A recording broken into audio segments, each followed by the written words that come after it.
ایک بزرگ سے پوچھا کہ بزرگوں، مجھے کیسے پتہ چلے گا کہ میرے ساتھ کون مخلص ہے اور کون مخلص نہیں ہے؟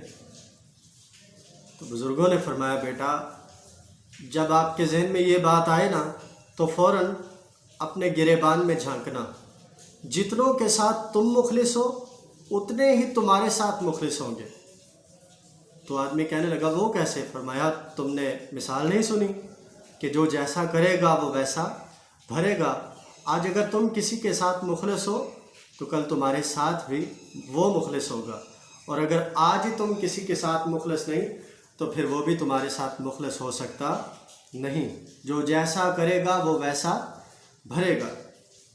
ہمارے ہاں جو دوست ہوتے ہیں نا، وہ دوست صرف سکھوں کے وارث ہوتے ہیں، دکھوں کے وارث نہیں ہوتے، حالانکہ ایسا نہیں ہونا چاہیے۔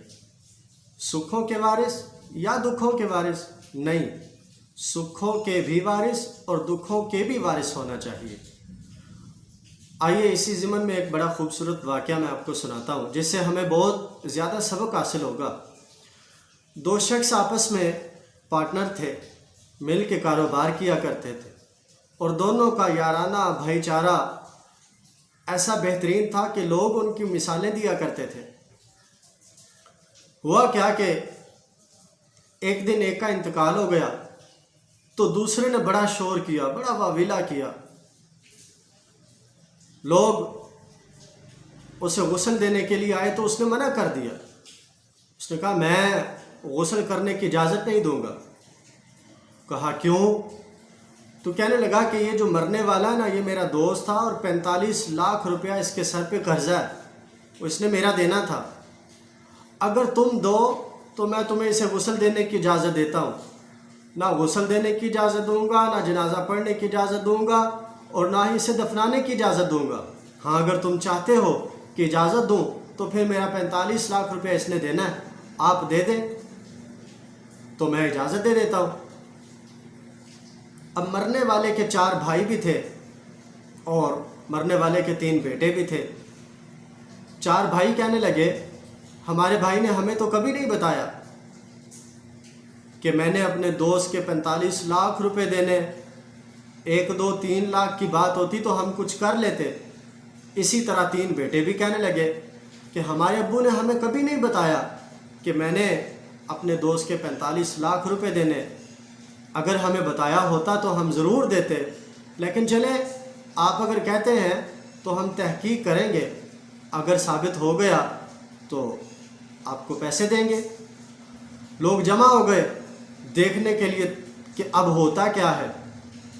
اب بات اس طرح پھیلی جس طرح جنگل میں آگ پھیلتی ہے، ایک محلے سے دوسرے میں، دوسرے سے تیسرے میں، بات پھیلتی پھیلتی اب اس مرنے والے کے گھر تک بھی یہ بات پہنچی۔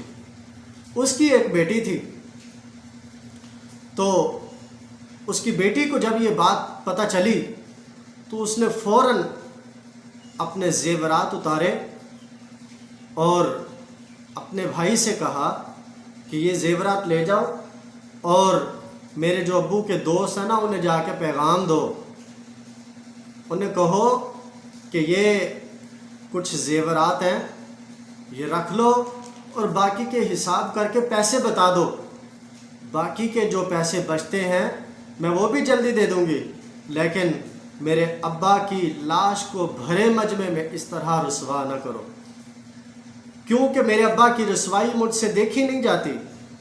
یہ سونا لے لو، باقی کے جتنے پیسے ہیں وہ بھی میں جلدی ادا کر دوں گی۔ اس شخص تک جب یہ اطلاع پہنچی اور وہ سونا پہنچا تو وہ شخص رونے لگا اور معافیاں مانگنے لگا، لوگوں سے کہنے لگا لوگوں مجھے معاف کر دینا، مجھ سے بہت بڑی غلطی ہو گئی، اور یہ غلطی ہوئی نہیں بلکہ میں نے خود کی ہے، اور کی بھی اپنے اس مرنے والے دوست کے کہنے پر کی ہے، میں نے خود نہیں کی۔ لوگ پوچھنے لگے کہ یہ کیسے؟ تو دوست نے بتایا کہ دراصل مرنے والے کی یہ وصیت تھی کہ جب میں مر جاؤں تو میرے جو پیسے ہیں نا یہ اسے دینا جو میرے دکھوں کا وارث ہو، سکھوں کا وارث تو ہر کوئی ہوتا ہے۔ فرمایا یہ پیسے اسے دینا جو میرے سکھوں اور دکھوں کا وارث ہو۔ ایسا نہ ہو کہ جو میرے پیسے دیکھ کر جو آج لوگ میرے ساتھ ہیں تم یہ پیسے اسے پکڑا دو، نہ، تم یہ دیکھنا کہ اس کے ساتھ مخلص کون ہے، جو میرے ساتھ مخلص ہو نا یہ پیسے اسے دے دینا۔ اب یہ شخص کہنے لگا کہ مجھے پتہ چل گیا ہے کہ مرنے والے کے 4 بھائی بھی اس کے ساتھ مخلص نہیں ہیں، مرنے والے کے 3 بیٹے بھی اس کے ساتھ مخلص نہیں ہیں۔ ہاں، اگر میں نے کسی کو اس کے ساتھ مخلص پایا ہے تو وہ اس کی بیٹی ہے، جس نے اپنے باپ کی لاش کے لیے اپنی شادی کی نشانی تک بھی نہیں دیکھی۔ اس نے فوراً اپنا زیور اتار کے دے دیا اور کہا کہ میرے ابا کی لاش کو بھرے مجمع میں اس طرح رسوا نہ کرو۔ وہ کہنے لگا دراصل بات یہ ہے کہ 45 لاکھ روپیہ میں نے اس سے لینا نہیں بلکہ اس کا دینا تھا، اور میرے ذہن میں کوئی اور تجویز نہیں تھی کہ میں کیسے پتہ کروں کہ اس کے سکھوں اور دکھوں کا وارث کون ہے۔ میرے ذہن میں یہ تجویز آئی اور وہ تجویز کام کر گئی۔ مجھے پتہ چل گیا ہے کہ ان پیسوں کی جو اصلی مالک ہے وہ اس کی بیٹی ہے۔ اس نے وہ 45 لاکھ روپے اس کی بیٹی کو دیے اور وہ شخص روتا ہوا چلا گیا۔ عزیزان محترم، بظاہر تو یہ ایک واقعہ ہے لیکن ہمیں یہ سبق دیتا ہے کہ جو اصل یارانہ، اصل دوستانہ اس کا ہوتا ہے جو دکھ میں بھی ایک دوسرے کے ساتھ ہو، پریشانی میں بھی ایک دوسرے کے ساتھ ہو، تکلیفوں میں بھی ایک دوسرے کے ساتھ۔ ایسا نہ ہو کہ جب سکھ ہو تو نیڑے نیڑے، اور خدا نخواستہ اگر کوئی دکھ آ جائے تو بندہ دور ہو جائے اور کہے میں تو اسے جانتا ہی نہیں۔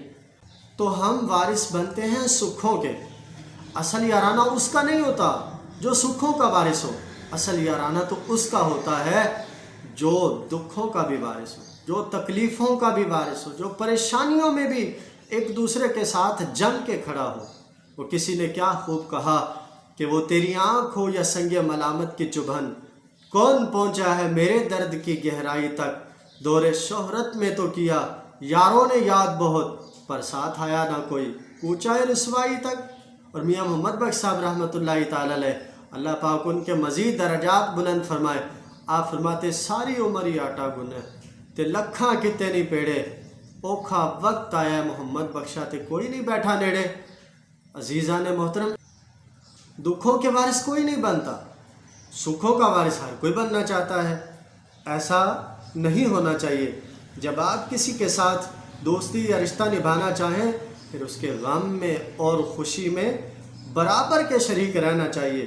یہ نہ ہو جب سکھ ہو تو نیڑے نیڑے، دکھ ہو تو کوئی ضروری کام نکل آئے۔ میرے نبی پاک صلی اللہ تعالی علیہ وآلہ وسلم نے ارشاد فرمایا، ساتھیوں میں بہترین ساتھی وہ ہے جو اپنے ساتھ رہنے والوں کے ساتھ اچھا